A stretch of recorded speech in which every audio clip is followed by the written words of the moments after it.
Hi guys! Welcome to my channel. So sa video na to, isi-share ko sa inyo yung mga ginagawa ko na pwedeng makatulong sa inyo sa pagbabawas ng timbang. Kung isa ka sa gustong magbawas ng timbang or kung ikaw ay kasalukuyan ng nagbabawas ng timbang pero wala pa ring improvement. So unahin natin sa umaga.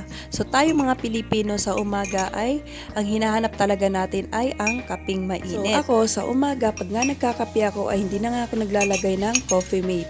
Tapos konting asukal lang yung nilalagay ko dito. Ayan, kung mapapansin nyo, wala pang isang kutsarita. Sobrang konti lang. At kuminsan pa nga ay hindi na talaga ako naglalagay ng asukal.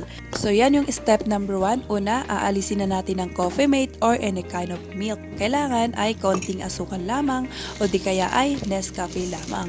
And then, step number 2, sa tinapay naman ay ito nga yung madalas kong isabay sa aking pagkakape, itong wet bread. So, any kind of wet bread. So, pag nga tayo ay nagka-calorie deficit or nagda-diet ay iwasan nga natin yung mga ganitong klase ng tinapay dahil alam naman natin na sobrang tatamis ng mga ito at mataas ang calorie intake nito. Kaya naman ang ginagawa ko nga dito sa wet bread ay tinutoast ko til sa aming pan. Ayan. Para mas crispy siya at mas masarap siya or para siyang biskwit kapag nilalagyan na natin ng peanut butter. So sa peanut butter naman guys ay ito nga ang ginagamit ko, itong Skippy kasi hindi to yung sobrang tamis. Alam naman natin na ito ay medyo maalat at konti lang yung tamis na meron ito. Meron din itong 7 grams of protein. Kaya naman the best talaga ito isabay sa ating pagda-diet. At kung gusto nyo lang guys talaga na mabawasan or mas mabilis mabawasan na ngayon yung mga timbang ay kailangan talaga natin bantayan ang ating mga kinakain kasi sa pagkain talaga nanggagaling yung fat na napupunta sa ating mga katawan. Ayan, so after ko nga matos yung wet bread, ay ganito nga yung ginagawa kong pagpapalaman ng tinapay. Ayan. So ngayon ay pwedeng-pwede ko na nga ito isabay sa aking kape. Pero bukod dito guys ay marami pa tayong pwedeng option na isabay nga sa ating pagkakape. Pero dito sa video na to ay ito lang muna yung pinakita ko. Kasi ito try ko mag-upload or gumawa ng mga ganitong klase ng video na pwede nyo ngang sundan dahil malaki ang maitutulong nito sa inyo sa pagbabawas ng timbang. Ayan, so ganyan lang yung ginagawa ko sa tuwing magkakape ako, isang plain coffee at saka isang toast bread with peanut butter.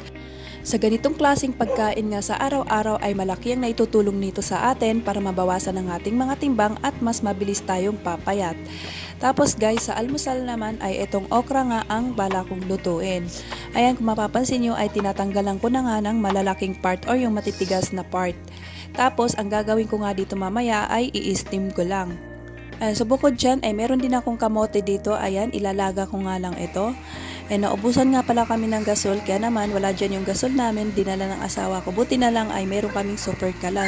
At habang nilalaga ko nga yung kamote ay bubuksan ko nga muna itong meatloaf para sa mga anak ko dahil ito nga yung ipapaulam ko sa kanila at saka ng itlog. Ayan, so yung itlog na lulutuin ko para nga sa kanila ay nilalagyan ko nga ito ng konting magic sarap, konting paminta at konting asin. Tapos ay ini-scramble ko na nga ito. And then, yung kamote naman na nilaga ko kanina, kapag ganito guys na medyo malambot na siya at para hindi siya mababad sa tubig ay nilalagay ko ito sa steamer. Ayan. Sinasabay ko nga rin dito or isasabay ko na rin dito yung okra. So, ang dahilan kung bakit hindi ko ito nilalaga ng sabay kasi nabababad sila sa tubig tapos hindi na siya masarap kainin. So, iba talaga kapag naka-steam lang siya. So, ang dahilan naman guys kung ba't natin to ini-steam lang para less oil, okay? Kung mapapansin nyo, walang mantika na ginamit dito. Tapos sa itlog naman, kung gusto nyo ng pinrito ay konting mantika lang ang ilalagay ninyo. Kung mapapansin nyo, itong pinrito ko na sunny side up ay wala pang kalahating kutsara yung nilagay ko na oil dito. Tapos nilagyan ko lang ito ng konting paminta at konting asin. Ayan, so sa ganitong paraan nga ng pagluluto natin ng ating almusal ay maiiwasan nga natin ang mga mamantikang pagkain. Ayan, at syempre maglalagay rin ako ng kanin dito. Oo, hindi natin kailangan tanggalin ang kanin guys. Kung mapapansin nyo, kalahating sandok lamang yan. Kung dati ay nakakadalawang ulit ka, ay bawasan mo lamang. Ayan, so ito yung ulam ng mga anak ko, meatloaf at saka scrambled egg. Pinrito ko lang yan sa normal serving size ng oil.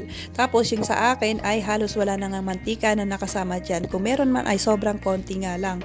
Ayan, so ang gagamitin ko lang na sausawan dyan ay toyo na may kalamansi. So hanggang dito na lang muna. Sana ay nakatulong itong video na to sa inyo or sana ay na-inspire kayo Please give it a thumbs up kung nagustuhan nyo and subscribe sa aking channel or i-follow ang aking page para sa mga ganitong klase ng video. Thanks so much for watching!